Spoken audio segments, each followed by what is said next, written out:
तो शेयर बाजार को प्रभावित करने वाले हमारे तीन, चुप हो जाओ बात ना करो। देख रहे हो लेक्चर नंबर हमारा इकोनॉमिक्स का 30 है। ठीक, अब शेयर बाजार को जो प्रभावित करने वाले कारक थे ना, ये तीन कारक थे। अब आज तुम्हारे साथ इंटरेक्शन होगा और तुमको बहुत कुछ सुना जाएगा। इधर देख लो, शेयर बाजार को प्रभावित करने वाले कारक नंबर फर्स्ट था इकोनॉमिक फैक्टर यानी आर्थिक कारक, और इसे हमने बहुत तमीज के साथ पढ़ा, आर्थिक कारक पढ़ लिया ना हमने। दूसरे नंबर पर बताया गया था तुम अनुमानित कारक, अनुमानित कारक, और तीसरे नंबर पर कारक बताया गया था, तीसरे नंबर पर जो कारक बताया गया था, तीसरे नंबर का कारक था हमारा वैश्विक कारक, अंतरराष्ट्रीय कारक या इंटरनेशनल फैक्टर। वैश्विक कारक, इंटरनेशनल फैक्टर, ये कौन सा कारक था हमारा? Speculation factor. ये वाला कौन सा कारक था? Economic factor.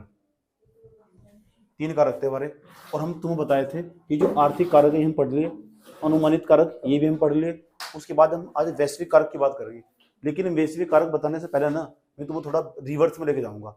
समझ आई बात है? वैश्विक कारक बताने से पहले मैं तुम्हें थोड़ा रिवर्स में लेके जाऊंगा, और रिवर्स में मैं तुम्हें समझाऊंगा, आराम आराम समझाऊंगा। मैं रिवर्स में जाकर मैं तुम्हें समझाऊंगा कि एफडीआई क्या हो। पहले जब हम कहानी का पहले वाला भाग पढ़ रहे थे, पहले वाला भाग, तो वहां भी हमने इसका अच्छी तरह जिक्र करा एफडीआई हो क्या। एफडीआई के बाद हम तुम्हें लास्ट में जाते जाते एक बात छोड़ देते जिसका नाम था एफपीआई। क्या था? एफपीआई। समझाना तो मुझे तीसरा वैश्विक कारक, लेकिन इससे पहले मैं आपको थोड़ा रिवर्स में लेके चलूंगा। तो उसका नाम था एफपीआई। जो एफपीआई है ना, वही तो वैश्विक कारक है, वही तो वैश्विक कारक है। यही तो तुम्हें समझना आज समझ लो कि उसने आज पूरी मार्केट को अस्थिर बना कर रख दिया। और कैसा? वे दुनिया के किसी कोने में बैठे हुए एक मार्केट से पैसे निकालते हैं और दूसरी मार्केट में डाल देते हैं। आज समझ, जो भी इकोनॉमी अच्छी मोड में जाता हुआ दिखाई देगा, उसी इकोनॉमी के अंदर जाकर पैसा डाल देंगे। ये क्या मतलब है एफपीआई का कॉन्सेप्ट, वो समझेंगे थोड़ी देर बाद। उससे पहले थोड़ा सा और कुछ समझने की कोशिश करते हैं। समझ में आ बात है? चलो बताओ, जो इससे पहले ये बताओ हमारा जो एफडीआई की नीति है हमारी, एफडीआई की नीति नाम सुना एफडीआई का? एफडीआई का नाम बताया था तुम, सब चीज पढ़ा रखा एफडीआई के बारे में। एफडीआई की जो नीति हमारी कब की है? 1991 की। एफडीआई का मतलब फॉरेन डायरेक्ट इन्वेस्टमेंट, इसका मतलब प्रत्यक्ष विदेशी निवेश, प्रत्यक्ष विदेशी विदेशी निवेश। जरा एक बात बताओ, जब हमारे यहाँ भारत के अंदर एफडीआई आया, तो एफडीआई आने के साथ साथ वो कितनी चीज लेकर आया? बता सकते कोई? कितनी चीजें लेकर आया? नंबर फर्स्ट, जब एफडीआई आया भारत के अंदर, पहले नंबर पर वो आया, एक तो पूंजी लेकर आया। पूंजी का उनके पास कोई कमी नहीं था उनके पास जबरदस्त मात्रा में उनके पास पूंजी था। दूसरे नंबर पर तकनीक लेकर आया, टेक्नोलॉजी, तकनीक। जब तकनीक की बात करते हैं ना, तो समझो हम तो बहुत ज्यादा मात्रा में पीछे चले जाते हैं। तकनीक तो उनकी पहले भी अव्वल थी, आज भी अव्वल, और लेकर आए हैं हमारे यहाँ। उसके बाद तीसरे नंबर पर जो सबसे महत्वपूर्ण चीज लेकर आया हो, इसके बिना कुछ भी नहीं है, उसका नाम है उद्यमी। आज समझ, एडिटोरियल में आज यही होगा। समझ आई बात है? भारत के लोगों को इन्होंने उद्यमी बनाया। समझ में? उद्यमी मानसिकता लेगा, उद्यमों को भी साथ साथ में लेगा। ये तो अच्छे इंडिया के तो अच्छे मैनेजर होते हैं नहीं, ये तो हर जगह विफल है। आया समझ में? या तो सोच भी ऐसी विकसित नहीं है, यहाँ तो सोच भी आजकल सभी लोगों की पता कैसी, सरकारी नौकरी वाली, सब चीज सरकारी चाहिए। उद्यमी मानसिकता अभी पनपती दिखाई दे रही तुम। आया समझ लो, उसकी जो कड़ीन कमजोर दिखाई देगी तुमको। उसके बाद जब आया हमारे यहाँ, जब तकनीक होगा ना, कहा जाता है किसी देश में तकनीक बहुत महत्वपूर्ण चीज हो। अगर तुम्हारे देश के पास, देश में अगर तकनीक होगा ना, तो सारे उद्देश्य तुम्हारे, जितने भी तुम्हारे आर्थिक उद्देश्य, चाहे वो इकोनॉमिक आर्थिक उद्देश्य हो, आर्थिक उद्देश्य में सामाजिक, राजनीतिक, और कौन सा आर्थिक, सामाजिक और राजनीतिक, कोई सा भी उद्देश्य हो तुम्हारा, मैं तीनों तुम्हारा आसानी के साथ प्राप्त कर सकते हो। कब? जब तुम्हारे देश के अंदर तकनीक मौजूद हो। जितने भी तुम्हारे आर्थिक उद्देश्य है ना, गरीबी, भूखमरी, बेरोजगारी, सब आज समझ लो, आर्थिक, सामाजिक और राजनीतिक जो उद्देश्य होंगे तुम्हारे, तुम आराम से प्राप्त कर सकते हो। कब? जब तुम्हारे देश के पास क्या हो? तकनीक हो। समझ में आया? ये एफडीआई की बात थी। किसकी बात थी ये? ठीक। एफडीआई कब आया हमारे यहाँ? 1991 में। लेकिन जो एफडीआई हमारे यहाँ 1991 में आया, जरा एक बात बताओ, जो शेयर मार्केट हो, ठीक, चलो ये तो यही है, एफडीआई हमारे यहाँ आया, एफडीआई आया, फॉरेन डायरेक्ट इन्वेस्टमेंट आया हमारे यहाँ, प्रत्यक्ष विदेशी निवेश आया। लेकिन जो एक दूसरी पॉलिसी ना, उसका नाम है एफपीआई। वही समझनी है मान, एफपीआई। तो इसका नाम एफपीआई है, इसे थोड़ा ध्यान से समझ लेना, क्योंकि यही मुझे समझाना, इसलिए मैं तुम सारा जितना भी रायता फैलाया है ना, इसलिए समझा रहा हूँ तुम। एफपीआई, इसका नाम हो portfolio investor, portfolio investor, polio investor, investor क्या नाम है इसका? पोर्टफोलियो, इसे कहते हैं पोर्टफोलियो निवेशक, पोर्ट पोलियो, कहीं कहीं पोलियो भी लिखा हुआ, पोलियो निवेशक, ये इसका नाम है। ये जो नीति आई ना भारत सरकार ने, जो ये नीति अपनाई, ये नीति अपनाई भारत सरकार ने 1992 में। कब अपनाई है? हो क्या है वो, इसे भी समझो। इससे जब तक इसे समझ लेगा ना तब तक तीसरा कारक समझ में आने वाला। ये तीसरा कारक है क्या मतलब, समझ, शेयर बाजार को प्रभावित करने वाला तीसरा कारक क्या हो। तीसरा कारक का मतलब ये इंटरनेशनल फैक्टर क्या है, ये और यहीं से हमारी वर्ल्ड इकोनॉमी से स्टार्ट होगा। असली जो ओरिजिनल वर्ल्ड इकोनॉमिक्स हो ना हमारी, वो यहीं से स्टार्ट हो। मैंने कहा तुम इतना तो मैं तुम्हें पढ़ा दूंगा कि पेज देखने के बाद में तुम न्यूज़ पेपर का अगली हेडिंग के आगे पढ़ने की जरूरत नहीं पड़ रही। तुम्हें समझ में आया बात? कि जो पोर्टफोलियो इन्वेस्टर्स हैं, इन्होंने इन जो शेयर बाजार को कैसे प्रभावित करते हैं, पहले से समझना। हो कौन है, क्या है, इसका मतलब क्या हो। चलो इसे छोड़ दो, मैं तुमसे एक बात पूछना चाहता हूँ। इसका मतलब जितने भी शेयर बाजार है, शेयर बाजार में सरकार करती क्या है? शेयर बाजार के अंदर ना सरकार पैसा इकट्ठा करती है। क्या करती है? पूंजी इकट्ठा करती है।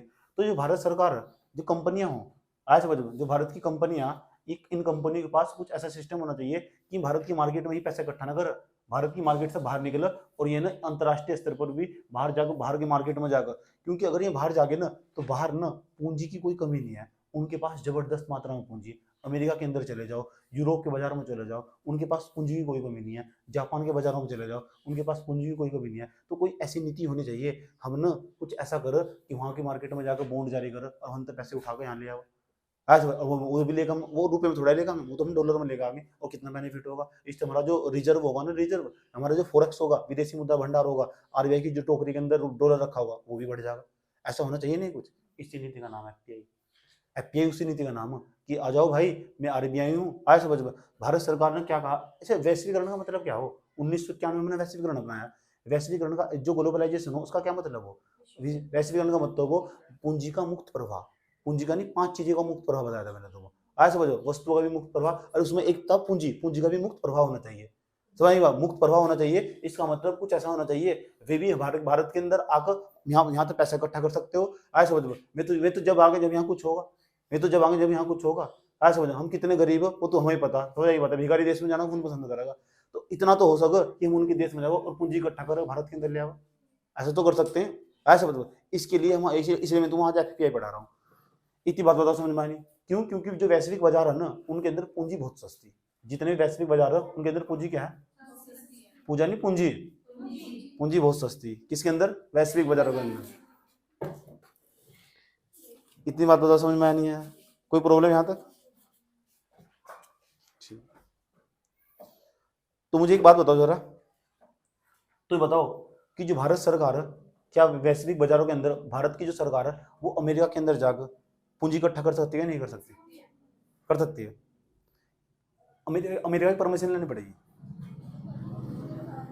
अरे भारत सरकार जब अमेरिका के अंदर जाने वाली, तो अमेरिका के बाजार के अंदर तो पूंजी इकट्ठा करनी, तो कैसे इकट्ठा करेगी? तो भारत सरकार ना जागी बॉन्ड जारी करेगी अपने, यूं क्या कि हमारे शेयर खरीद लो। तो ये थोड़ा क्या कि भारत सरकार की एलआईसी कंपनी इसके शेयर खरीद लो जाकर, ऐसा नहीं करने की। अब देखो क्या प्रोसेस, वही तुम्हें समझाना मुझे आज। समझ आई बात है? यही मुझे तुम आज समझाना, ये क्या प्रोसीजर वो समझना चाहते हो तुम? आ जाओ, तुम्हें तुम समझाता हूँ कि जो भारत की कंपनियां ना, ये वैश्विक बाजारों के अंदर जाकर, वैश्विक बाजार की जब मैं नाम ले रहा हूँ, चाहे यूरोपियन मार्केट हो, चाहे एशियन मार्केट, इतने बड़े कोई एशिया के अंदर कितने सारे देश है, एशियन मार्केट हो, चाहे वो फिर अमेरिकन मार्केट हो, किसी भी अमेरिकन मार्केट में जाकर, वैश्विक बाजारों के अंदर जाकर, अगर भारत की सार्वजनिक कंपनियों को, भारत की कंपनियों को अगर पूंजी इकट्ठा करनी हो, तो उसके लिए क्या क्या प्रोसेस होगा, वो प्रोसेस तुम्हें समझना आज। समझ में आया बात है? फिर समझोगे एफपीआई क्यों आया, एफपीआई की नीति क्या है, कौन है एफपीआई, कहाँ बैठे हुए, क्या काम है इनका। आज समझ, क्या हम भी एफपीआई है? समझ नहीं बात है? तो हमें तो फिर कितने बड़े एफपीआई हैं, हम कितने छोटे एफपीआई हैं। समझ में आया बात है? फिर 2-4 केस डिस्कस करेंगे, यानी बिना कॉन्सेप्ट क्लियर करो तो यहाँ से जाने वाले। और ये ना मैंने देखा अक्सर लोग बस इसे से पढ़ रहे, एफडीआई किताब में ये इसका बहुत कम जिक्र मिला। और जब तक इसे नहीं समझ रहे ना अंतरराष्ट्रीय कारक को, तो वास्तव में तुमने इकोनॉमिक्स पढ़ा ही नहीं। समझ में आया बात? या उसके बाद पता क्या करना, उसके बाद जैसे जैसे तुम पिछले सालों के क्वेश्चन देखोगे ना, तो तुम्हें बार बार मेरी वीडियो की याद आ गई। समझ में बात है? 2 साल बाद भी तुम इस पे जाओगे, देखोगे जाके ये वाला टॉपिक मेरा कमजोर हो, ये वीडियो का फायदा हो। समझ में आया बात है? ये वीडियो का ही बेनिफिट होगा, जो मैं रिकॉर्ड कर रहा हूँ ना, ये तुम इसका भी बेनिफिट होगा। 2 साल बाद भी अगर तुम एग्जाम देने बैठोगे ना, तो तब भी इनकी जरूरत पड़ने वाली है। तुम अपडेट होगा जो होगा अपनी जगह, जो ट्रेडिशनल है वो तो, जो कंसेप्ट है वो तो कंसेप्ट ही। आज अगर कंसेप्ट क्लियर होगा तो तुम क्वेश्चन होना चाहोगे, अगर कंसेप्ट क्लियर नहीं हो ना तो क्वेश्चन तुम होना चाहोगे। बात समझ में आया? कुछ नहीं समझ में आया तो समझ में आया, ठीक है? बताया? समझ में आ रहा बात है? तो भारत की जो कंपनियां अगर इन्हें पूंजी इकट्ठा करनी हो तो वैश्विक बाजारों में जाना होगा। तो वैश्विक बाजारों में जाने के लिए अगर अमेरिका के बाजार में जाना तो अमेरिका की परमिशन लेनी होगी। ऐसे समझ, अमेरिका की परमिशन लेनी होगी, नहीं लेनी होगी। उसके बाद जब यूरोप में जाओगे तो यूरोप की परमिशन लेनी होगी, ठीक। और तो कैसे पैसे इकट्ठा करते होंगे, चलो आओ चलते हैं। ऐसा पता लगा कोई अमेरिका का निवेशक और वो ना भारत की कंपनी में पैसे लगाना चाहता है, उसके शेयर खरीदना चाहता है वो। तो ऐसे थोड़ा ही खरीदे लगा शेयर कि भारत में और शेयर खरीद के बैठ गया और भारत की शेयर मार्केट में अपना पैसा ट्रेडिंग पर लगाया हुआ, ऐसा नहीं कर सकता। अब देखो क्या प्रोसीजर होगा, समझ जाना चाहते हो, चलो अब चलते हैं। तुम्हें इसे हटा दो। देखो ये गवर्नमेंट ऑफ इंडिया, इसका एक केंद्रीय बैंक, उस केंद्रीय बैंक का नाम है आरबीआई। क्या नाम है? RBI, reserve bank of India. ये सुनो, अब ये जो आरबीआई है ना, इसका जो संबंध होगा ना उस देश के केंद्रीय बैंक से होगा। और जो केंद्रीय बैंक हो ना, मान लो अमेरिका के अंदर जा रहे हैं तो अमेरिका का जो केंद्रीय बैंक है ना उसका नाम है फेडरल रिजर्व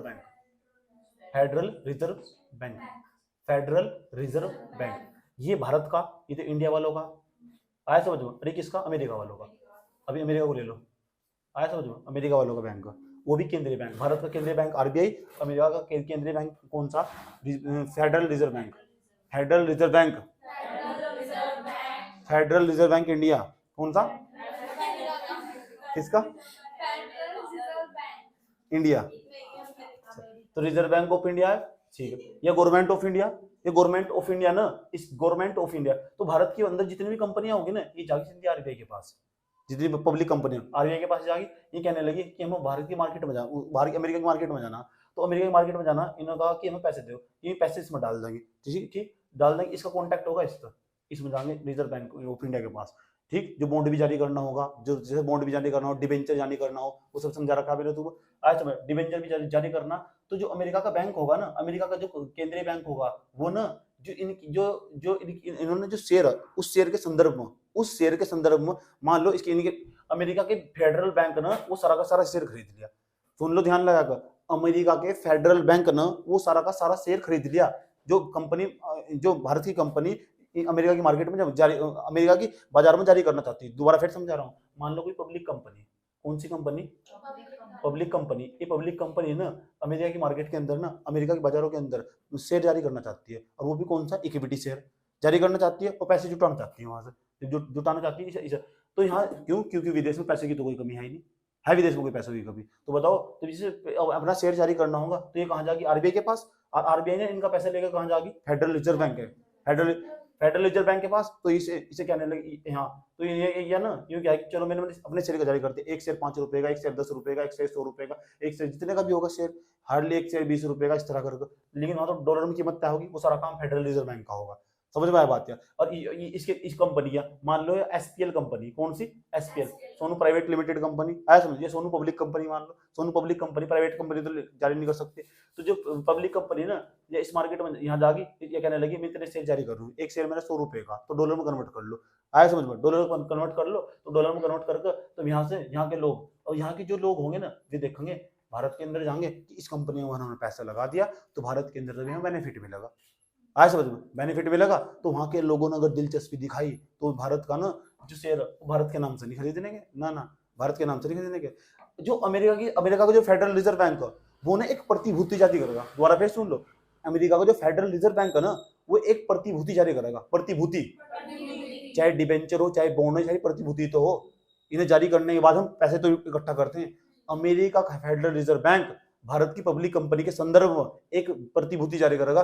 उस प्रतिभूति का नाम तुम्हें याद रखना, और बहुत इंपॉर्टेंट नाम है उस प्रतिभूति का। इस तरह का एक कागज जारी कर देगा। इस कागज यूं कहेगा अमेरिका के लोगों को, भाई आओ एडीआर खरीद लो। एडीआर, क्या खरीद लो?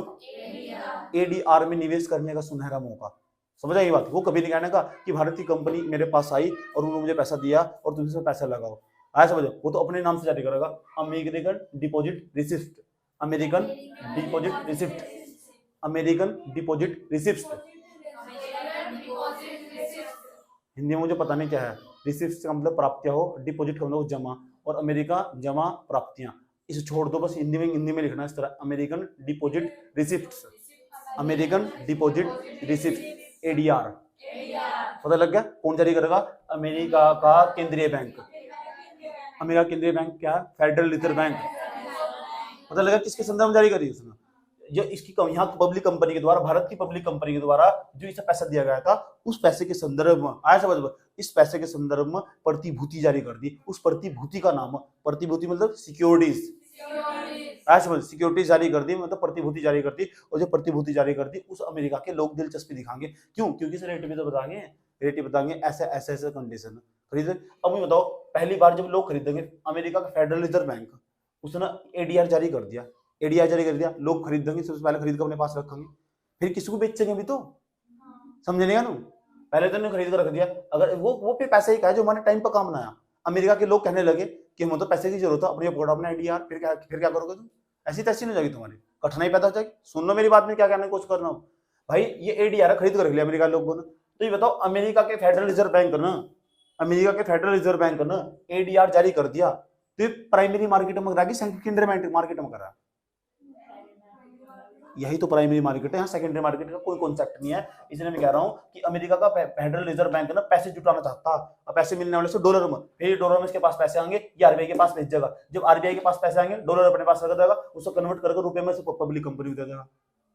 समझ में आया बात? या ये काम हो, समझ में आया बात? या कितना आसान तरीके से समझा रहा हूँ, समझ लो प्यार के साथ। जो ADR, American deposit receipt, American deposit receipt, American deposit receipts, आया समझ में?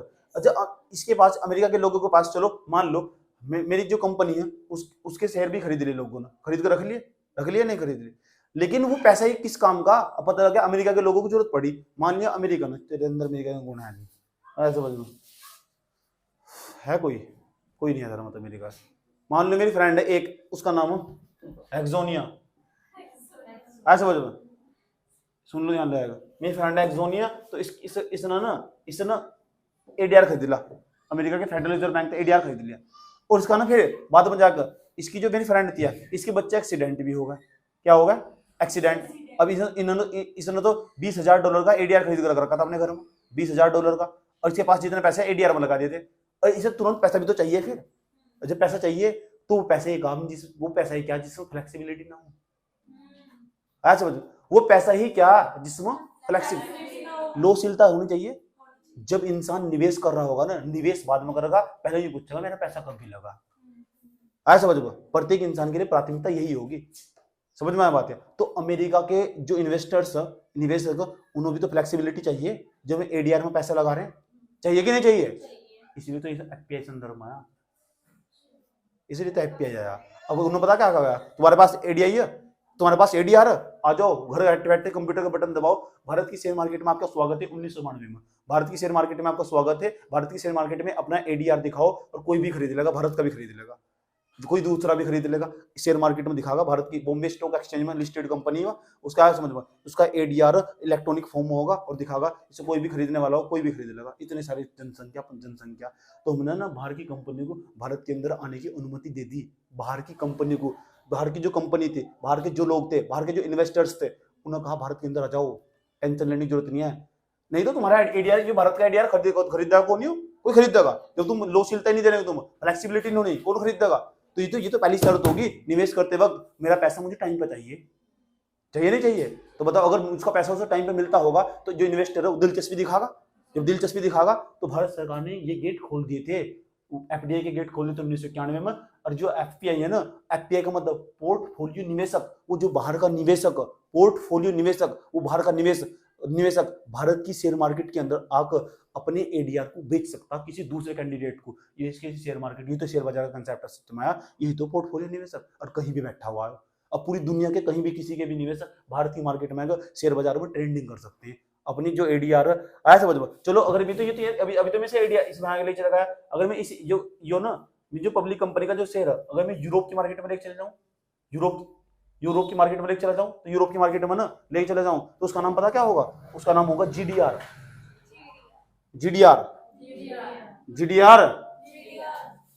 जीडी का नाम ग्लोबल डिपॉजिट्स रिसिप्ट्स। इसका मतलब समझ गए ना तुम? इसका ये मतलब होगा कि वैश्विक बाजारों में जाओ, ग्लोबल का मतलब वैश्विक बाजारों में जाओ, भारत के लिए पूंजी इकट्ठा करो, आया समझ में, और भारत के लोगों को बेवकूफ बनाओ, उन्हें कागज से उठाकर वो पटक दो उठाकर, आया समझ में, ये सुनो वे इस कागज से वो खरीद देंगे, कागज खरीद अपने घर में लगे, उसके बाद पता क्या कर रहे हैं। हेलो नमस्कार, ठीक है जी, ठीक,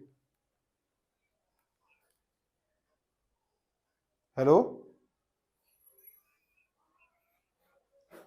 ठीक है, घर आके बात करना, अभी मैं क्लास में हूँ।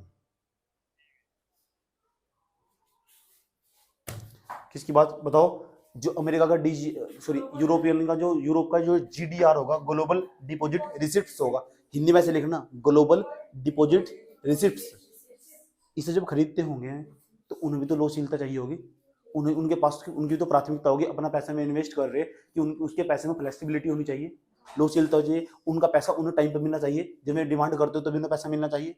इसका मतलब अब बताओ ये जीडीआर को लेकर जाएंगे तो कहाँ जाएंगे, आ जाओ भारत की मार्केट में, आपका स्वागत है, आ जाओ अपना जीडीआर उठाओ, आज घर बैठे बैठे एक बटन इधर से दबाओ, एक बटन इधर से दबाओ, जब आपने एक बटन दबाया था जब आपने खरीदा था, दूसरा बटन वो बेचने का दबा दो, कोई भी खरीदने लगा, कहाँ खरीदेगा, भारत की शेयर मार्केट में, भारत के शेयर बाजार में आपका स्वागत है।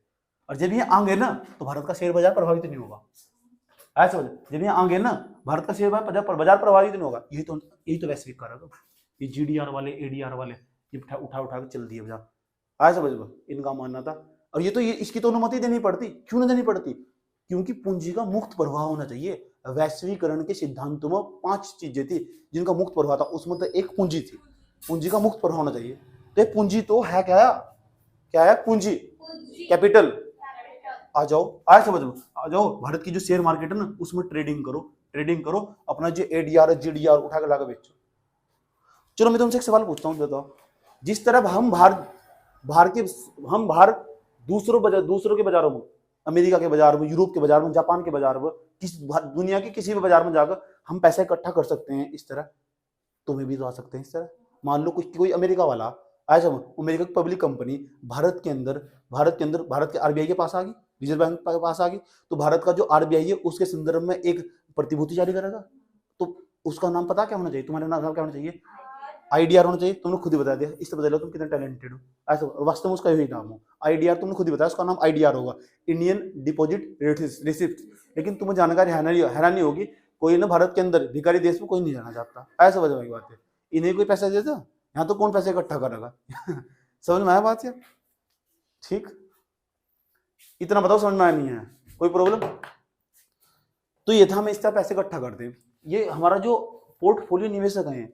अब ये जो पोर्टफोलियो निवेशक, अब तुम्हें ये पता होना चाहिए जो निवेशक हो ना, निवेशक पता लग गया ना, एडीआर का मतलब क्या हो, जीडीआर का मतलब पता लग गया ना क्या हो। अब ये जीडीआर एडीआर जिनके पास अमेरिका को कोई बंदा जीडीआर का एडीआर पहली बार खरीद कर बैठा हुआ, उस एडीआर को किसी और को बेचना चाह रहा, तो किसी और को बेचने के लिए भारत की मार्केट में आपका स्वागत है। आज तभी तो शेयर बाजार का कंसेप्ट अस्तित्व में आया, क्योंकि उसको फ्लेक्सिबिलिटी चाहिए, चाहे अमेरिका का निवेशक हो चाहे भारत का निवेशक चाहे कहीं का भी हो, पैसा अगर उसका उसे फ्लेक्सिबिलिटी चाहिए, और उन्हें फ्लेक्सिबिलिटी देने के लिए ना, चाहे तो है वो नमकीन नहीं है क्या यार, नमकीन लेगा, इतनी बात बताओ समझ में नहीं है, तो उसको फ्लेक्सिबिलिटी चाहिए, अमेरिका का जो निवेशक उसको फ्लेक्सिबिलिटी चाहिए, यस और नो, जिसको फ्लेक्सिबिलिटी चाहिए तो क्या होगा, इसे एडीआर को कहीं बेचने वाला होना चाहिए, तो कहां बेच सकता होगा, शेयर बाजारों के अंदर, कोई ऐसा दूसरा निवेशक होना चाहिए। मान लो ये एक्सोनिया थी, ठीक, ये भाई को बेचना चाहती है, भाई को तो भाई को बेच सकती है, लेकिन बेच सकती है कहाँ, आ जाओ भारत की मार्केट में, आपको स्वागत है, भारत के शेयर बाजार में आ जाओ ना। इसलिए तो हमने एडीआर तो बाद में जारी होगा, पहले जो एडीआर खरीदने वाला है ना एक ही बात पूछेगा, पता क्या पूछेगा, अच्छा भारत का है वो एडीआर, हाँ उसमें भारत का, अच्छा इसमें भारत के अंदर जाकर शेयर बाजार में लिस्टेड है नहीं है, उसने कहा लिस्टेड है, आ जाओ, तो भारत की शेयर मार्केट में आगे। और जो अमेरिका के निवेशक होंगे और जो यूरोप के निवेशक होंगे, इनके पास पैसा नहीं होता, पैसा ही पैसा हो, क्या हो, पैसा नहीं होता, इनके पास पैसा ही पैसा हो। कहा जाता भारत के तो संस्थागत निवेशक और वहां का व्यक्तिगत निवेशक लगभग बराबर हो, भारत के तो संस्थागत निवेशक और वहां का व्यक्तिगत निवेशक बराबर हो। अभी नहीं समझ में आना, अब समझा रहा हूँ व्यक्तिगत निवेशक और संस्थागत निवेशक किसे कहते हैं। एक्चुअली में जो निवेशक हो ना वे 2 प्रकार के होते हैं, जो निवेशकों कितने प्रकार के हों, दो। पहले से समझ लो निवेशक कितने प्रकार के होते हैं। इतनी बात यहाँ तक समझ में आया सारा का सारा? लिख लोगे ना वीडियो सर, डेली का डेली देखो घर जाकर। तो देखो जो निवेशक हो, निवेशक हमारे जो निवेशक हो ना, निवेशक दो प्रकार के हों। निवेशक है हमारे, निवेशक कितने प्रकार के हों, दो प्रकार के। एक तो हमारा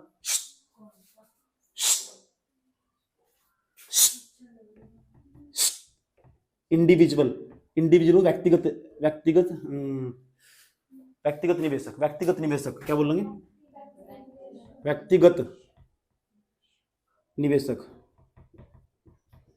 दूसरे नंबर पर हमारा हो संस्थागत निवेशक, संस्थागत निवेशक, हिंदी देख लेना खुद। इसे बोलते हैं इंडिविजुअल, क्या बोलते हैं, इंडिविजुअल इन्वेस्टर। इसे बोलते हैं इंस्टीट्यूशनल इन्वेस्टर। तो एक तो इंडिविजुअल इन्वेस्टर्स होगा हमारा, एक होगा हमारा इंस्टीट्यूशनल इन्वेस्टर। तो दो निवेशक हो हमारे, एक तो होगा व्यक्तिगत निवेशक, एक होगा संस्थागत निवेशक। एक तो वो होगा जो अकेला बंदा पैसे लगाता होगा शेयर बाजार के अंदर, एक होगा कोई संस्था बाजार के अंदर पैसे लगाती होगी। जैसा मैं हूँ, मैं बैंक में जाता हूँ, पीएनबी जो एसबीआई बैंक, उसमें मैडम बैठी हुई, शर्मा जी बैठी हुई, शर्मा जी बैठी हुई, मैं शर्मा जी के पास जाता हूँ। मैंने कहा शर्मा जी एक बात सुनो, मुझे ना आपके यहाँ पैसे जमा करने, तो तुम सब गए मेरे पीछे पीछे। मैंने कहा हम भी वहीं जाएंगे। मैंने कहा आ जाओ कोई बात नहीं। उन्होंने मेरे से पैसे ले लिए, तो मैंने अपना पैसा इन्वेस्ट कर दिया बैंक में। कर दिया, कर दिया नहीं कर दिया, कर दिया। तो इसका मतलब मैंने जहाँ अपना पैसा इन्वेस्ट किया, मैं अकेला बंदा हूँ और हम सारे के सारे अकेले बंदे अपना अपना पैसा इन्वेस्ट करने गए, बैंक में डाल दिया हमने, तो हम व्यक्तिगत निवेशक। अब बैंक ने पता क्या करा, उसी पैसे को उठाया शेयर मार्केट में डाल दिया। बैंक एसबीआई वाली शर्मा जी जो थी ना, उस शेयर बाजार की जानकारी थी, उसने उठाया, उसने उस पैसे को पता कहाँ डाल दिया, शेयर बाजारों में डाल दिया। और जब शेयर बाजार में डाल दिया, शेयर बाजार हो, सोना हो, जमीन हो, अगर लॉन्ग टर्म तक रुकने की क्षमता होगी तो बेनिफिट ही देगा, गारंटी दे रहा हूँ। समझना की बात है, ठीक। पैसा कमाने की तकनीक, शेयर हो, शेयर बाजार हो, सोना हो, ऐसे वजह, और जमीन हो, और दिल में पेशेंस हो। क्या हो, पेशेंस। समझ की बात है, रुकने की 3-4 साल, सोने का रेट हर 8 साल में डबल हो जा, सोना का रेट हर 8 साल में डबल हो जा। ये कह रहे हैं मेरे को 2 साल भी नहीं है। तो आज का जो युवा ना, ऐसा वजह, आज की जो जनरेशन, उसके पास टाइम नहीं है। समझ की बात है। और पुराने लोगों के पास टाइम ही टाइम था। समझ पाया बात। कोई बॉन्ड भी सर्टिफिकेट भी खरीद रख लिया ना, वो भी कहीं कहीं सालों पड़ा हुआ, उसे बेचने की कोई जरूरत नहीं पड़ी हुई। समझ की बात है। मैंने सुना कि जो महिला है ना, एक महिला मेरी दादी बताती थी, उन्होंने उनके पास जो चांदी थी ना, 6 धड़ी चांदी थी, उन्होंने 3 धड़ी चांदी ना, लेकिन वो 20 साल तक बचा कर रखी। कितने साल तक, आज तक नहीं आने दी उसको। सोच सकते हो तुम।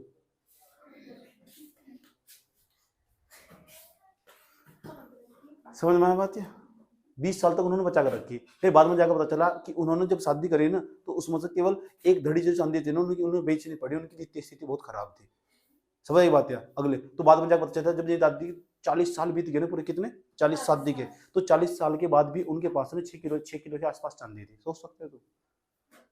आज बचा लोगे तुम। आज के जनरेशन पता कैसे है? उसके दिमाग में सैलरी, उसकी अगर उसके दिमाग में 10,000 आए ना, तो उसके बाद ना उसे मीशो पर आया, समझ में पता लग जाए क्या क्या खरीदना। पहले दिमाग में 5,000 आए नहीं, आए मीशो पर कॉन्सेप्ट बनने लगी, ड्रेस लेनी मुझे, इसमें मुझे 8,000 बाढ़ में लगाने हैं। आए समझ में एक बात है। 6,000 का मुझे जोड़ा खरीदना, मुझे आए समझ, 2,000 मुझे बाजारों में उड़ाने, इधर मुझे गुलछर्रे उड़ाने। समझ में आया बात? समझ में आ रहा होता है। इधर देख लो। तो निवेशक कितने प्रकार के हों, एक तो व्यक्तिगत निवेशक हो, एक हो संस्थागत निवेशक। लेकिन भारत में जो व्यक्तिगत निवेशक हो ना, व्यक्तिगत निवेशक हो, तो वहां भी निवेशक हो, विदेश में भी निवेशक हो। तो जो विदेशी निवेशक हो ना, वहां भी 2 प्रकार के निवेशक मिलेंगे तुम्हें। विदेश में भी 2 प्रकार के। तो भारत में 2 प्रकार के निवेशक हो, विदेश में 2 प्रकार के निवेशक हो। अब बताओ, मैंने कहा तुम किसी कंपनी ने उठाकर ना वो पैसा अगर इन्वेस्ट कर दिया शेयर बाजारों में, तो वह संस्था होगी। अगर हमने किसी कंपनी में पैसे लगाया तो हम व्यक्तिगत निवेशक होंगे। अगर अकेले बंदे ने पैसे लगाया तो हम पता लगा, अगर किसी अकेले बंदे ने पैसे लगाया तो कौन सा निवेशक, व्यक्तिगत निवेशक। ऐसा समझो। अगर अगर अगर किसी संस्था ने पैसे लगाया, बैंक ने पैसे लगाया, किसी कंपनी ने पैसे लगाया, तो संस्थागत निवेशक। ऐसा समझो। और बाहर की मार्केट है ना, जो वैश्विक बाजार, उनके अंदर व्यक्तिगत निवेशक और जो संस्थागत निवेशक, उनकी कमी नहीं है। उनके पास पैसा ही पैसा बताया, तो वहां का तो व्यक्तिगत निवेशक भी भारत की संस्थागत निवेशक के बराबर है। तो उसे क्या बोल रहे हैं हम, भारत के तनो क्या बोलते हैं, जो विदेशी व्यक्तिगत निवेश। तो भारत के अंदर 2 तरीके के लोग पैसे लगा सकते हैं, बाहर के जो लोग होंगे, जो भारत का एडीआर कौन खरीदेंगे, भारत का जीडीआर कौन खरीदेंगे? क्या तुम्हें व्यक्तिगत निवेशक होंगे, क्या संस्थागत निवेशक होंगे? अरे भाई भारत का एडीआर जीडीआर कौन खरीदेंगे, क्या तुम्हें व्यक्तिगत निवेशक होंगे या संस्थागत निवेशक होंगे? तो उन्हें पता क्या बोलते हैं जो विदेशी निवेशक को देखो, मैं यहाँ विदेशी लगा रहा हूँ, जो विदेशी निवेशक है ना दो प्रकार के होते हैं, इसे बोलते हैं विदेशी व्यक्तिगत निवेशक, विदेशी व्यक्तिगत निवेशक, इंग्लिश में बोलते हैं यहाँ, इसका नया नाम है क्वालिफाइड, क्या नाम है? क्वालिफाइड इंडिविजुअल इन्वेस्टर्स, इसे बोलते हैं क्यूएफआई, क्वालिफाइड फॉरेन इन्वेस्टर, ये नाम है इसका। भारत में इसका नाम दिया गया qualified foreign investor, qualified foreign investors, Bharat में इसका नाम दिया गया।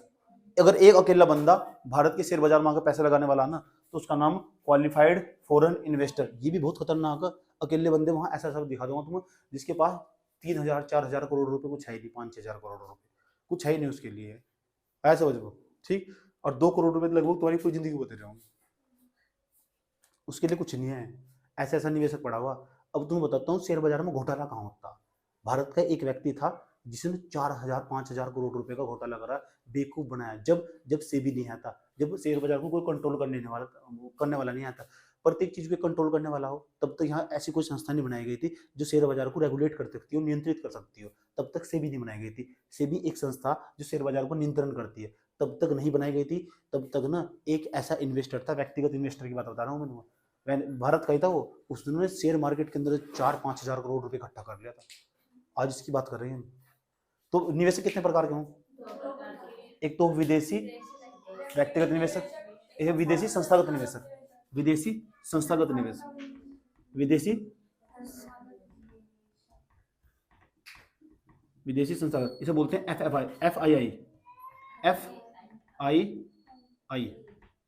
ऐप का आई का मतलब समझ गए, इंस्टीट्यूशन इन्वेस्टर्स, ऐप का मतलब फॉरेनर इंस्टीट्यूशन इन्वेस्टर्स, इसे FII बोलते हैं, इसे बोलते हैं QFI, उसे क्या बोलते हैं? FII, इसे बोलते हैं फॉरेन, इसे बोलते हैं इंस्टीट्यूशन इन्वेस्टर्स, भारत में नाम है इसका, इसे बोलते हैं क्वालिफाइड फॉरेन इन्वेस्टर। क्वालिफाइड इसलिए कह रहे हैं भारत के अंदर आओगे तो रूल रेगुलेशन फॉलो करने पड़ेंगे, उन्हें क्वालिफाई करना पड़ेगा जब जाकर भारत की मार्केट में पैसा लगाओगे, इसलिए तो क्वालिफाइड कह रहे हैं। ओके, तो दिक्कत नहीं है, समझ में आ रहा है ना? चलो, तो बताओ निवेशक कितने प्रकार के हों? एक तो हो विदेशी व्यक्तिगत निवेशक, समझ गए, और एक दूसरा होगा विदेशी संस्थागत निवेशक। तो निवेशक कितने प्रकार के होंगे? एक तो होगा विदेशी व्यक्तिगत निवेशक,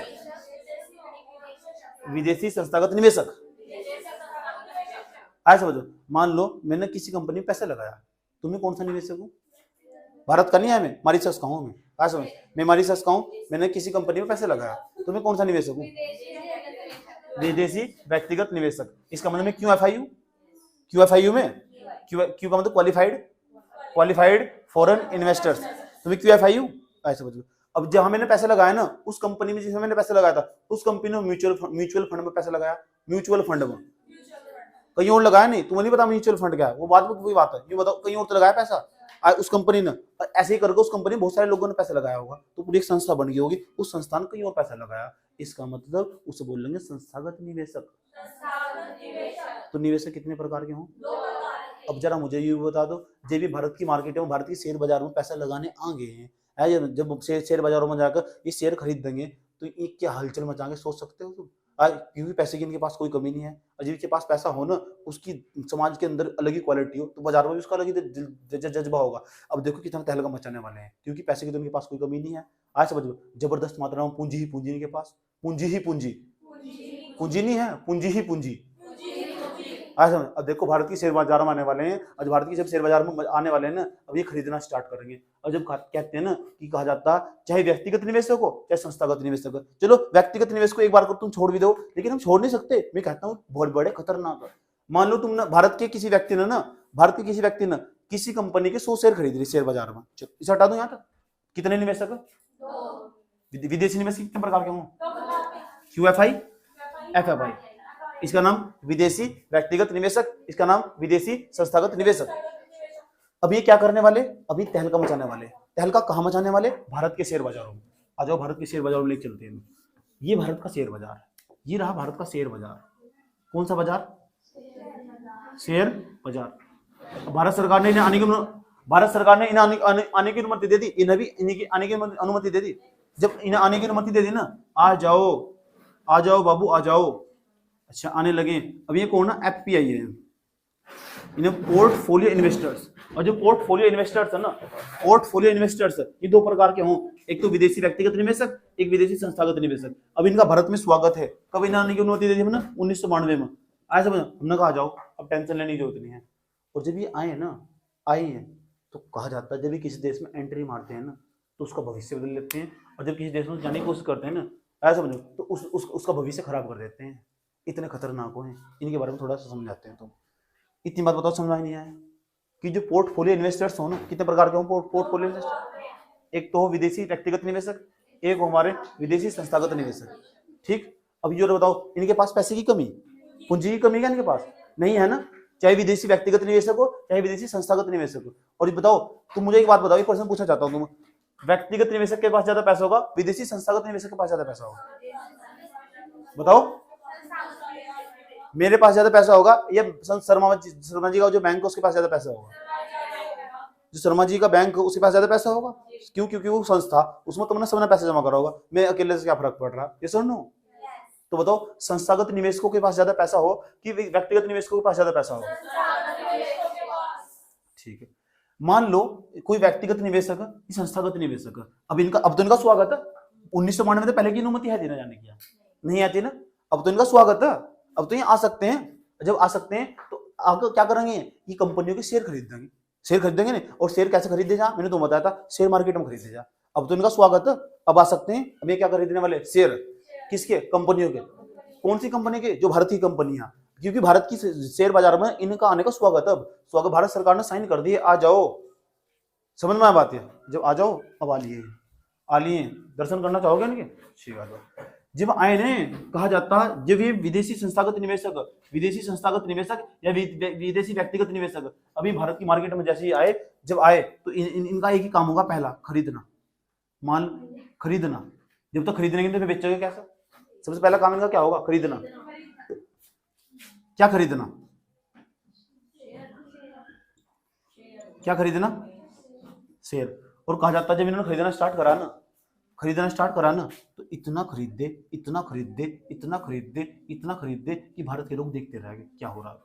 जब इन्होंने खरीदना स्टार्ट करा ना, इतना खरीदे, इतना बाई करते चले गए, खरीदते चले गए, शेयर बाजार बढ़ता हुआ दिखाई दिया इतना तेजी के साथ। जो पहले भारत जब 1992 का स्थिति नहीं आती ना, तो जो शेयर बाजार उसमें एक दो अंक जो शेयर बाजार था वो नीचे जाता था। और जब इन्होंने खरीदना स्टार्ट करा ना शेयर बाजार, तो खरीदते ही चले गए। इतना खरीदा कि पूरे के पूरे मार्केट के अंदर तो सारे शेयर खत्म कर दिए इन्होंने। तो पता क्या हुआ? तो ये भारत के लोग बैठे हुए देख रहे थे, ये क्या हो रहा है, शेयर बाजार इतने ऊपर जा रहा है, ये भी यही कूद कर भी पैसा लगाऊंगे। अब तो शेयर बाजार ऊपर जा रहा है, ये भी यही कूद कर आया। समझ, सारे के सारे हैं ये सारे यार, काजल भी यही कूद कर, अब तो शेयर बाजार ऊपर लगा रहा आया। इन्होंने अनुमान लगाया घर बैठे बैठे, अब पक्का बढ़ेगा। ये भी कह रही देखो पक्का बढ़ेगा, 2 दिन हो गए बढ़ रहा है। उनका दिमाग काम करना स्टार्ट कर दिया कि भारत के सारे लोगों ने पैसा लगा दिया। अब उन्होंने सोचा फटाफट निकाल लो, अगले दिन ही निकाल कर पैसा दूसरी मार्केट में भाग गए, तुम्हारा पैसा भी लेके चले गए। इसलिए इन पर आरोप लगाया जा एफपीआई वालों पर, ये ना जो शेयर बाजार उसे मैनिपुलेट करते हैं। तुम्हारा पैसा भी लेके चले गए, ऐसा समझ लो। इसलिए इन पर आरोप लगाया जा, एफपीआई वालों पर आरोप लगाया जा, ये ना जो बड़े बड़े लोग जिनके पास ज्यादा मात्रा में पैसा, वे चाहे तो शेयर बाजार को रेगुलेट कर सकते हैं, मार्केट को उसे मैनिपुलेट कर सकते हैं अपने हिसाब से। जिनके पास बहुत ज्यादा मात्रा में पैसा, लगाओ जाओ, देखोगे 3 दिन तक शेयर मार्केट बढ़ ही रहा, तो सारे लोग कूद पाएंगे, हम भी लगाएंगे। सोचते तुम अनुमान लगाओगे बैठते कि बढ़ेगा। उनके पास 4-5 हजार करोड़ रुपए कुछ नहीं होता, वे ऐसे लगा दिए जैसे डाल दिए ना, और डालते चले जाएंगे। तो पता लग गया भारत के लोग भी पीछे लग चुके पैसा लगाने के। और जब पता लगा ना, अगले दिन सारा का सारा पैसा निकाल लेंगे। जो बटन का काम उठाया, सारा पैसा इधर डाल दिया, तुम्हारा भी खींच लिया सारा का सारा जो तुमने लगाया था। जो तुमने शेयर लगाया था ना, दाम तुमने खरीदा था 1 शेयर 100 रुपया, तुम्हारे शेयर के दाम घट गए। जब निकालना स्टार्ट करा ना, सारा का सारा निकाल दिया। और जब निकालते हैं ना, जब बेचते खरीदते भी सब जबरदस्त मात्रा में, तो शेयर मार्केट ऊपर जाता दिखाई देगा। ऐसा कुछ लोग जब भी खरीद रहे थे काजल ने आज खरीद रख लिए, 2 शेयर खरीद के रख लिए, एक शेयर 10 रुपए का और 2 शेयर कितने के होंगे, 20 रुपए के, आज ही खरीद रख लिए। कल भी मार्केट बढ़ ही रहा था, कल को इसके शेयर का दाम पता कितना होगा, उसका डबल होगा, 10 20 40 का होगा। इन्हें कल ही बेच दिया, चलो इससे तो फायदा होगा। इससे लग रहा था अगले वाली आई है, ये कहने लगी नहीं नहीं मैं तो और खरीद दूंगी, ये खरीद ही रही उनके साथ लगा लगा कर, ये भी खरीद ही रही। इन्होंने कहा बेच दे, इन्होंने कहा ना मैं नहीं बेचती, मैं तो और खरीद दूंगी। मामा जी ने पता कितने पैसे लगाए, मामा जी 5 शेयर खरीदे, 5 शेयर खरीदे, 5 जैसे खरीदते चले गए। चालू आई है गाड़ी में, 10 शेयर खरीद दूंगी, 3 दिन तो लगातार बढ़ी रहा, इतना इन्होंने खरीदे। इन्होंने सलाह भी दी बेच दो, इन्होंने कहा बेचा नहीं, इन्हें बड़ा शेयर बेचा नहीं, मना कर दिया ऐसे। तो जितना आया था ना सारा का सारा नीचे घट कर चला गया, जितना खरीदा था उससे भी कम बिका का शेयर जाकर बाद में जाकर, क्योंकि जब उन्होंने पैसा निकालना स्टार्ट करा ना, जबरदस्त मात्रा में पैसा निकाला, जब उन्होंने बेचना स्टार्ट करा, तो खरीदा था ना, अब उन्होंने अपना शेयर बेचना स्टार्ट करा, और जब बेचना स्टार्ट कर दिया ना, शेयर मार्केट नीचे नीचे और नीचे धंसता चला गया शेयर मार्केट, गीता दिखा देगा। तो पता लगा वर्ष 1992 के बाद ना भारत का जो शेयर बाजार था जबरदस्त मात्रा में फ्लक्चुएट करना स्टार्ट कर दिया। भारत का जो बाजार था ना अस्थिर हो चुका, वोलाटाइल हो चुका, वोलाटाइल ऐसे बजबा। आज तक भारत का शेयर बाजार इतना स्थिर नहीं हुआ था। मैंने कहा जब ये निकालते हैं तो जबरदस्त मात्रा में निकालते हैं, और जब डालते हैं तो जबरदस्त मात्रा में डालते हैं। क्या डालते हैं? पैसा। ये सुन लो, इतनी बात बताओ, समझ में नहीं है? कोई प्रॉब्लम यहाँ तक? ठीक। तो ये एफपीआई वालों का हाल है। किसका हाल है?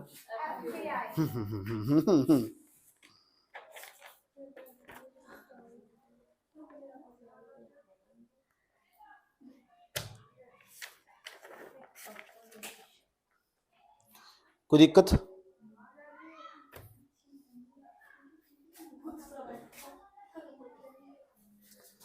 इतनी बात बताऊं समझ में नहीं आया? कोई प्रॉब्लम है यहाँ तक? तो विदेशी संस्थागत निवेशकों के बारे में समझ में आया? ठीक। तो क्या है विदेशी संस्थागत निवेशक? ये एफपीआई की नीति क्यों ही पता लग गया? क्योंकि उन्हें भी तो फ्लेक्सिबिलिटी चाहिए। निवेशक कितने प्रकार के हों? विदेशी व्यक्तिगत निवेशक, क्यों एफ आई एफ आई ऐसे बच। कोई प्रॉब्लम? ठीक, पता लग गया इनके पास कितना पैसा। अब देखो जब भी किसी मार्केट में पैसा लगाएंगे तो शेयर खरीदने वाले होंगे, और तो शेयर कम मात्रा में थोड़ा करेगा। हमारे तुम्हारे दर्शकों को थोड़ा जाएगी, किसी की कंपनी के 100 शेयर खरीदे रख लिए, 100 नहीं, अगर एक कंपनी ने 1 लाख शेयर जारी कर रखे ना, तो ये आगे फटाफट आगे एक दो बंदा ही आज ये संस्थागत निवेशक एक संस्था आगे पूरी उस कंपनी के अगर 1 लाख शेयर जारी कर रखे ना मार्केट में, कम से कम 50,000 तो शेयर खरीद लेगी अकेली, और खरीदती चली जाएगी, एक 3-4 दिन तक लगातार खरीद देगी। लोगों को पता कैसा लगता दिखाई देगा, ऐसा लग रहा इस कंपनी का ना रेट बढ़ रहा, इस कंपनी के शेयर का दाम बढ़ रहा, क्योंकि खरीदती जा रहे, लोग खरीद रहे। उन्होंने पता कि एक ही व्यक्ति खरीद रहा, अलग अलग नाम बनाकर अलग अलग नाम बना खरीद देंगे, अलग अलग नाम बना खरीद देंगे, अलग अलग नाम बना खरीद देंगे। संस्थागत निवेशक खरीदते चले जाएंगे, तो लोगों को लगे बहुत लोग खरीद रहे, और ये नहीं पता सारी की सारी फेक आईडी बनी हुई है। आज समझ में, फेक आईडी बनी हुई। इसी तरह हर्षित नाम का एक बंदा था, हर्षित दास करके कुछ नाम का बंदा था। वो जब तक भारत में एफपीआई नहीं आया था 1991 से पहले ना, उसने एक ही व्यक्ति था, वो इंडिविजुअल भारत का, उन्होंने बहुत सारी आईडी बनाई हुई थी इस तरह, और शेयर बाजार में ना खरीदता चला गया। लोगों को लगा बढ़ रहा इस तरह 3-4 हजार करोड़ रुपए का उसने 1991 में बताता हूँ 3-4 हजार करोड़ रुपए के शेयर खरीद लिए उसने। भारत के सारे लोगों ने पैसा लगाया उसमें, और जब लगाया तो सारा का सारा पैसा लेकर करना। अब उसने नहीं पता कि एक ही व्यक्ति पैसा लगा रहा है। अब यही तो घोटाला होता है शेयर बाजार में, यहाँ घोटाला हुआ था आज समझ। और ये घोटाला के नाम से जाना था, एक बार पढ़ लेना इसके बारे में घर जाकर, हर चीज के नाम तो कोई कौन सा घोटाला हुआ था आज समझ। ठीक, जेवीपी वही घोटाला जो शेयर जेवीपी कमेटी बनाई गई थी जिस पर हर्षित मेहता था ना, हर्षित मेहता वाला घोटाला यही था। वो समझ में आई बात है। और जब वो ना उन्होंने शेयर मार्केट को मैनिपुलेट करा था ना, खरीदता चला गया, और जब भारत के लोगों ने पैसा लगाया सारा का सारा बेच दिया, सारा का सारा उसकी जेब में चला गया, और भारत के लोग घाटे में चले गए एक साथ। उस टाइम पर कितनी संपत्ति रही होगी, इसे कहते हैं दिमाग। क्यों? रेगुलेट करने वाला कोई आती नहीं, जब तक सेबी बनी थी, सेबी बनी 1995 में। समझ आई बात है, जो रेगुलेट करने वाला। इतना बात ये जो कॉन्सेप्ट समझा रहा हूं ना मैं तुम्हें, इसे समझने के लिए तुम 200 किताब खोलनी पड़ेगी, जब भी समझ में जाने का किताब है। समझ नहीं बात है, ऐसा थोड़ा लिखा हो किसी किताब में एक साथ, कहीं कुछ लिखा हुआ होगा। तो इस टीचर लोग टाइम तो बचाते हैं, और क्या बचाते हैं तुम्हारा, समझ में आया? और तुम्हारे पास समझ डेवलप करते हैं। अब किसी को क्या पता है क्या हो, कि एसएससी तो ये तो उन्होंने थोड़ा पता है क्या हो, फुल फॉर्म बता दो, उसके लिए उसके पेपर में फुल फॉर्म आ गया एफपीआई की, उसके पेपर फुल फॉर्म आ गए, और कुछ नहीं आने का। उन्होंने बताया नीति जाती क्या, और कुछ नहीं आता उसमें। तो यार समझ डेवलप हो, और समझ डेवलप करनी पड़े। अब तुम्हारा जो माइंड है ना एक साल में वो समझ ही डेवलप करनी सीख चुका है, उसे रटक का काम चलने वाला नहीं। समझ आई बात? अगर तुम उल्टा दौड़ोगे तो तुम बर्बाद हो जाओगे, कहीं भी नंबर नहीं आएगा तुम्हारा। इसलिए आगे को जाना भला ही है, पीछे को जाना। तुम्हारी रटने की प्रवृत्ति खत्म हो चुकी, समझ नहीं ज्यादा आ चुकी। जब तक टॉपिक को नहीं समझ लेंगे ना तब तक ऐसा लगेगा कुछ है नहीं समझ। समझ में तो पता लग चुका कि जो पोर्टफोलियो इन्वेस्टर्स ये जब खरीदते हैं तो कितना जबरदस्त मात्रा में खरीदते हैं, आया समझ में। और जब ये बेचते हैं ना तो जबरदस्त मात्रा में बेचते हैं, और पूरी मार्केट को ना अस्थिर बना कर रख दिया। कैसे बना कर रख दिया? इतनी बात बताओ, समझ में आई नहीं आई? कोई प्रॉब्लम है यहाँ तक? ठीक। अब लोग ना आलोचना करते हैं भारत सरकार की, कि भारत सरकार की जो मनमोहन सिंह की पॉलिसी थी ना, उन्होंने भारत सरकार के बाहर की कंपनियों के लिए ना शेयर बाजारों को खोलकर बहुत बड़ी गलती कर दी। अब तुम बताओ गलती करी सही करी? लोग आलोचना करते हैं, मनमोहन सिंह की आलोचना करते हैं कि शेयर बाजार को बाहर की कंपनियों के लिए क्यों खोला, इन्होंने तो भारत की कंपनियों को अस्थिर बनाकर मार्केट को अस्थिर बनाकर रख दिया। ऐसे वजह निकालते हैं तो खोलना चाहिए था, फिर फ्लेक्सिबिलिटी कैसे मिलती? ऐसे तो ये आलोचना करना ना अनपढ़ लोगों का काम है। अब तुम मतलब लगा ना यहाँ आलोचना कुछ भी नहीं है। समझ आई बात? यार और मनमोहन सिंह में पहले भी सही थे और वे आज भी सही है। समझ आई बात? यार ठीक, क्योंकि पढ़े लिखे लोग जल्दी से किसी समझ में आते नहीं। समझ में आई बात? है इन्हें तो पता, बस इन्हें तो आए, हम 2014 में आए, कहा तुम्हारे खाते में 15 लाख डाल लेंगे, वे तो आए या नहीं आए? आए समझ, कभी वो नहीं सोचा आगे कहां तक 15 लाख की। आए समझ, इन्हें लगा था पक्के में 15 लाख आने वाले, दिख तो दे दो वोट, हमने भी मारा मोहर, डाल दो। नॉलेज नहीं आती ना, घर वालों कहा डाल लो, अब डाल दिया, अब ले लो 15 लाख, ले जो हाथे में भी निकलवा लिए अगले ही साल, दो साल बाद। समझ में आते तो जो हाथे ना वे भी निकलवा लिए। इतनी बात बताओ, समझ में आई है? ठीक है। अब मैं तुमसे कुछ पूछना चाहता हूँ, जो पूछूंगा आराम से तुम्हारे हाथ में माइक दूंगा और एक करके सवाल लूंगा, क्योंकि टॉपिक थोड़ा पेचीदा, और यहाँ एक सवाल यहाँ तो पक्का पूछेगा 100%।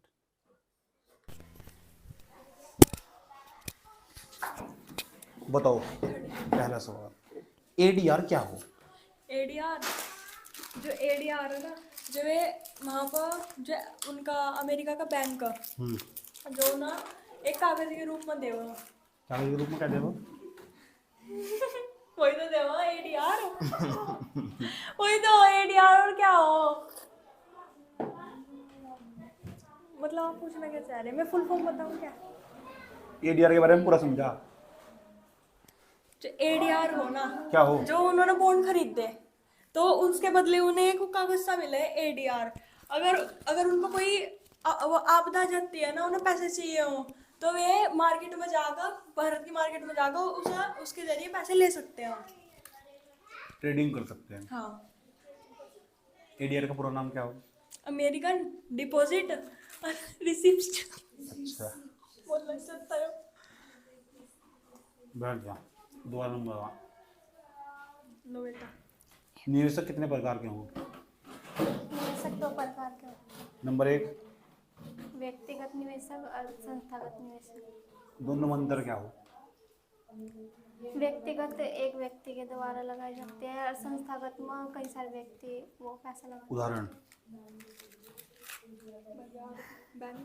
हाँ, एक व्यक्ति बैंक जाएगा, उसमें वहाँ से पैसे लगाएगा, और संस्था में कई सारे व्यक्ति पैसे लगाएंगे। बैंक की एक संस्था। मैं बैंक में गया, मैंने पैसे बैंक में डाल दिया, व्यक्तिगत निवेशक। बैंक ने उसी पैसे को कहीं और लगा दिया, संस्थागत निवेशक। है शब्द बोलने में और क्षमता है बोलने में? दवाई दे रखी है। हम पढ़ क्यों नहीं सकते आई को? जो शेयर बाजार को प्रभावित करने वाले कारण है ना। इस एफपीआई के ऊपर पढ़ रहे हैं। एफपीआई का नाम क्या है? वो पोर्टफोलियो इन्वेस्टर। अच्छा, कब आई नहीं थी? 1992। कौन लगाए थे? मनमोहन सिंह। कौन? कब? 1992।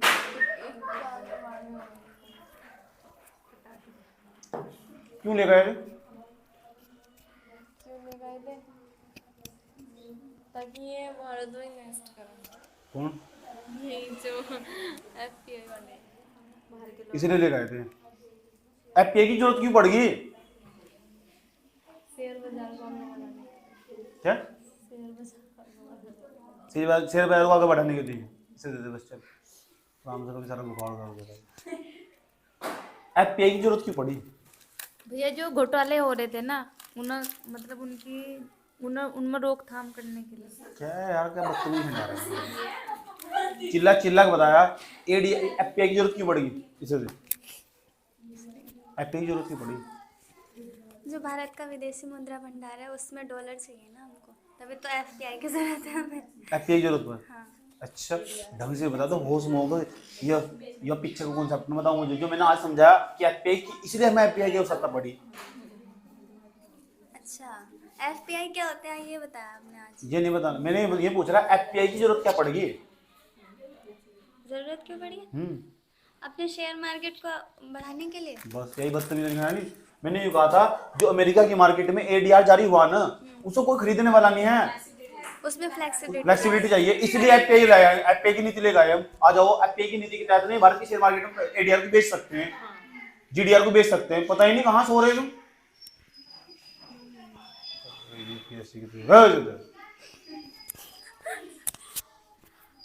एडीआर का पूरा नाम क्या है? फॉरेन पोर्ट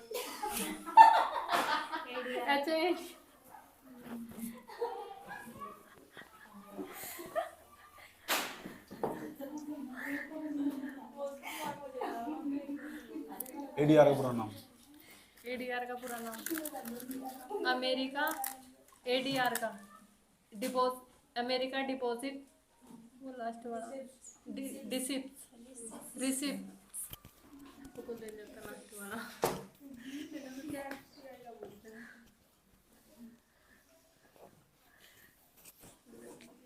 क्यों कर रहे हैं? मेरा काम है अमेरिका के बाजार में जाकर हम एडीआर क्यों जारी कर रहे हैं?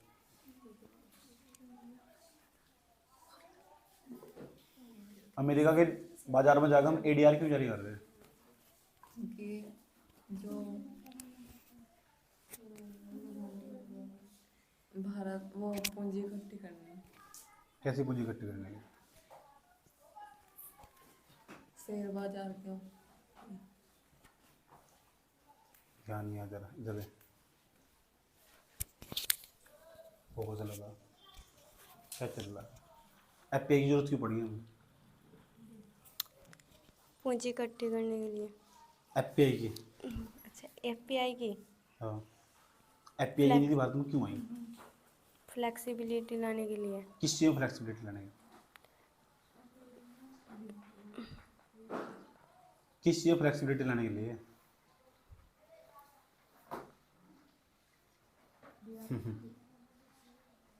या वर्ल्ड इकोनॉमी इतनी जल्दी समझ में नहीं आती है, रटनी प्रवृत्ति नहीं है इधर से। क्यों पड़ी एफपीआई की नीति भारत में क्यों आई?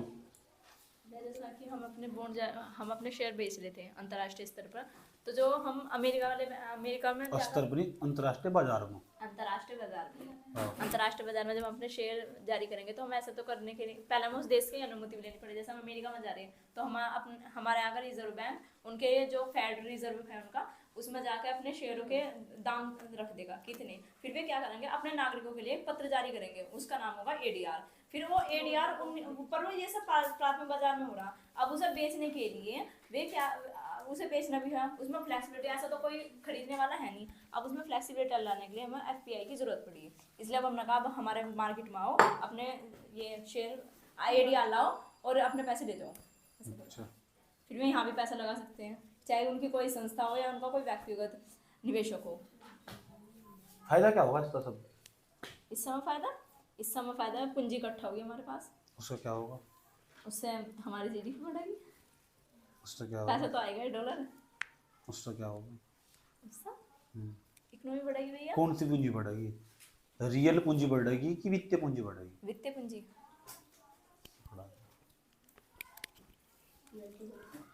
अमेरिका की मार्केट में चले गए, एडीआर भी जारी करवा दिया, पैसे भी आ गए भारत में, है तो आरबीआई के पास, कंपनी को चले गए, फायदा क्या हुआ? लाभ क्या हुआ? बेनिफिट क्या हुआ? वर बताओ। हम गए अमेरिका की मार्केट में, उसके फेडरल रिजर्व बैंक के पास चले गए, उस पर जाके एडीआर भी जारी करवा दिया, लोगों ने वहां के एडीआर भी खरीद लिया, भारत में पैसा आ भी गया, काम फायदा क्या होगा? फायदा ये होगा कि भारत का विकास होगा। अब जा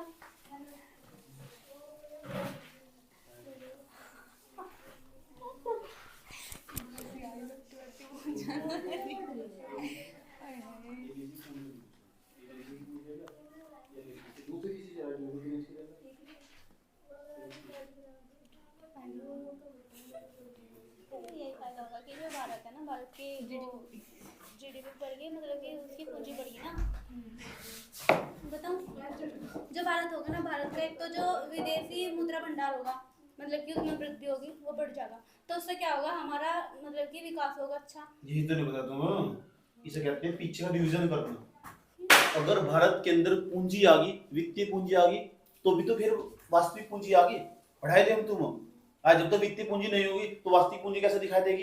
ये फैक्ट्री प्लांट कैसे लगते दिखाई देंगे? ऐसे तो लगते दिखाई देंगे। अच्छा, फिर वो पूंजी निर्माण की दर कैसे बढ़ेगी? जब पूंजी निर्माण की दर नहीं, ये भी तो गरीबी का दुष्चक्र टूटेगा, फिर सारी चीज बढ़ जाएगी। हाँ वही है, फिर भारत का विकास होगा।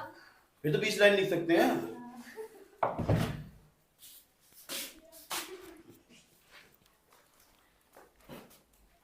ऐसी क्या चीज है जो तुम कभी नहीं बोल सकती? एफपीआई ये क्या समझाया? खरीदना बेचना है। क्या भैया? ये क्या समझाया? खरीदना बेचना। अच्छा, खरीदना बेचना, ये शेयर बाजार भैया, खरीदना बेचना इसमें इसमें शेयर खरीद सका भैया। ये कौन खरीद सकता? जो ये क्या नाम, दो तरह के निवेशक हो गए ये। अच्छा, ये जो ये ये क्या समझाया? बड़े-बड़े ने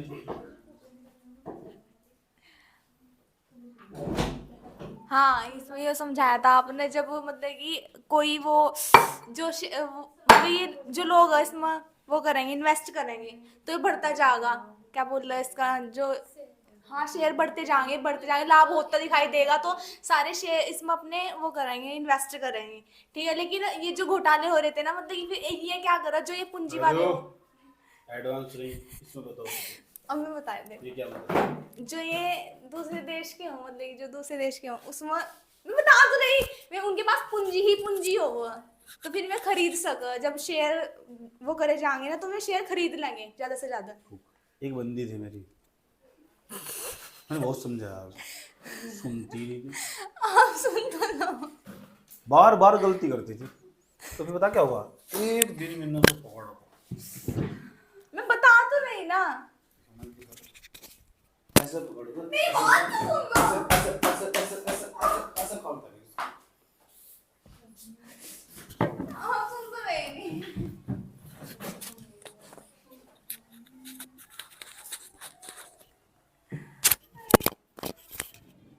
मैंने कहा था जब ये एफपीआई आने वाले ना, ये पोर्टफोलियो इन्वेस्टर्स, ये चाहे विदेशी हो चाहे व्यक्तिगत हो, जब ये खरीदते हैं ना तो बहुत खरीदते हैं, और ऐसा लगता दिखाई दे कि शेयर मार्केट ना वास्तव में बढ़ रहा, और जब बढ़ रहा है ना ये सारे कहेंगे बढ़ रहा, लगा दो ऐसा। और जब निकालते हैं ना, इतना निकालते हैं नीचे जब तक दिखाई देगा। ऐसा बात समझ में आई? बात हर्षित मेहता नाम बताया तुम, उसने शेयर बाजार को इस तरह मैनिपुलेट करा था जब से भी नहीं आता रेगुलेट करने के लिए। आज भी जितने जो शेयर बाजार है ना, ये शेयर बाजार जो रिस्की बना हुआ ना, आज इन्हीं के कारण बना हुआ।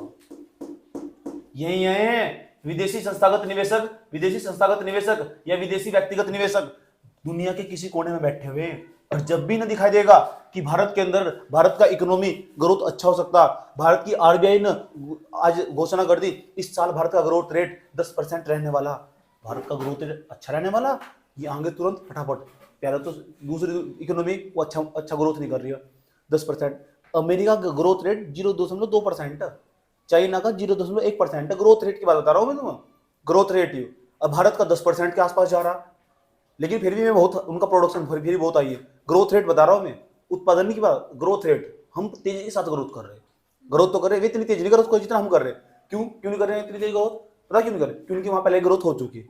ऐसा समझो, उन्हें ग्रोथ करने की जरूरत क्या है, समझ में आई बात है? तो हम यहाँ तेजी के साथ ग्रोथ कर रहे हैं ना, तो अमेरिका जो आरबीआई है उसने घोषणा कर दी इस साल ना भारत 10% की ग्रोथ रेट हासिल करने वाला।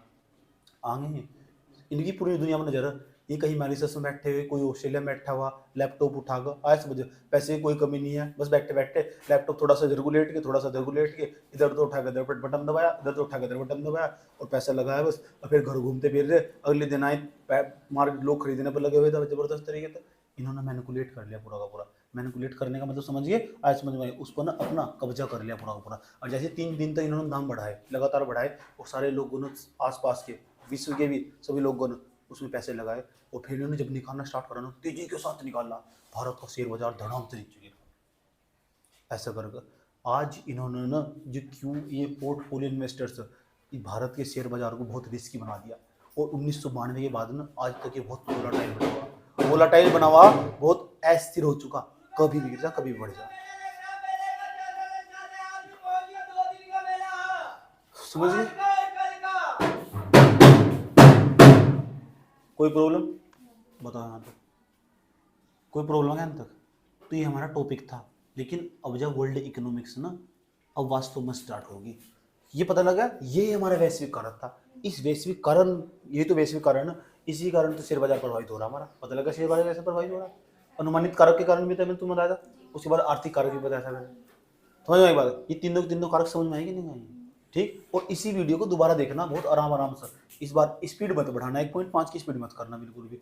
एक बार देख लिया, सारा का सारा लिख लिया, एक एक चीज लिखना, डायलॉग भी लिखना पीछे कर। समझ में आया बात है? उससे क्या हो, बेनिफिट हो, रिवीजन करने में आसानी हो। समझ में आया बात है? जब ज़्यादा बेनिफिट दिखाई देगा तुम, क्या मैंने क्यों एफआई बताया, कौन कौन सा, कनेक्टिविटी अच्छी जोड़ते चले जाओगे, कौन कौन सा इन्वेस्टर कैसे कैसे होता है। और जो मैंने तुम्हें बताया स्टार्टिंग में समझाया कि किस तरह पैसे इकट्ठा करने होते हैं, ये बिना पूंजी के तो कुछ भी नहीं है। समझ में आई बात है? पूंजी के बाद ही सबका अस्तित्व होगा, चाहे वो फिर वो श्रमिक हो, वही से देख का। समझ आई बात है? बिना पूंजी के कुछ नहीं है। समझ में आया? कोई दिक्कत? चलो अब हम क्या स्टार्ट करने, अब हम अगला चैप्टर स्टार्ट करने वाले। और वो अगला चैप्टर कौन सा होगा? अगले चैप्टर का नाम है, मेंस में एक यूनिट भी है वो। अब मेंस के क्वेश्चन, अब इकोनॉमिक्स के जो मेंस के क्वेश्चन है वो साथ साथ करते चलेंगे। अब तो मैं छिड़वाएंगे तुम, अब तो मैंने तुम्हारे अंदर ना इकोनॉमिक्स के प्रति समझ डेवलप करी, और मेरा तुमसे सिंसियरली रिक्वेस्ट है, चाहे कुछ हो या ना हो, काम हो या ना हो, घर जाओ पुराने वीडियो देख लेगा ना, एक अलग से टाइम टेबल निकाल लो, नहीं तो गई भैंस पानी में। सर से ये सारा काम कर रखा हो तुम, ये नोट्स सामने, क्योंकि पहले समझ डेवलप होनी जरूरी हो। कम से कम 20 लाइन वैसे लिख दोगे, समझ नहीं तो जो कॉन्सेप्ट मैंने पीछे समझा रखी है, पीपीपी समझाया, गोल्ड बॉन्ड समझाया, बहुत चीजें समझा रखी है, वो भूल जाओगे, बर्बाद हो जाओगे, तबाह हो जाओगे। समझ आई बात है? एक रूल बना लो, एक वीडियो डेली देख कर पढ़नी, वो भी पीछे वाली।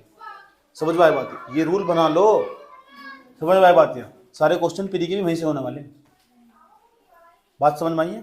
कम से कम 30-40 वीडियो और आने वाले हैं।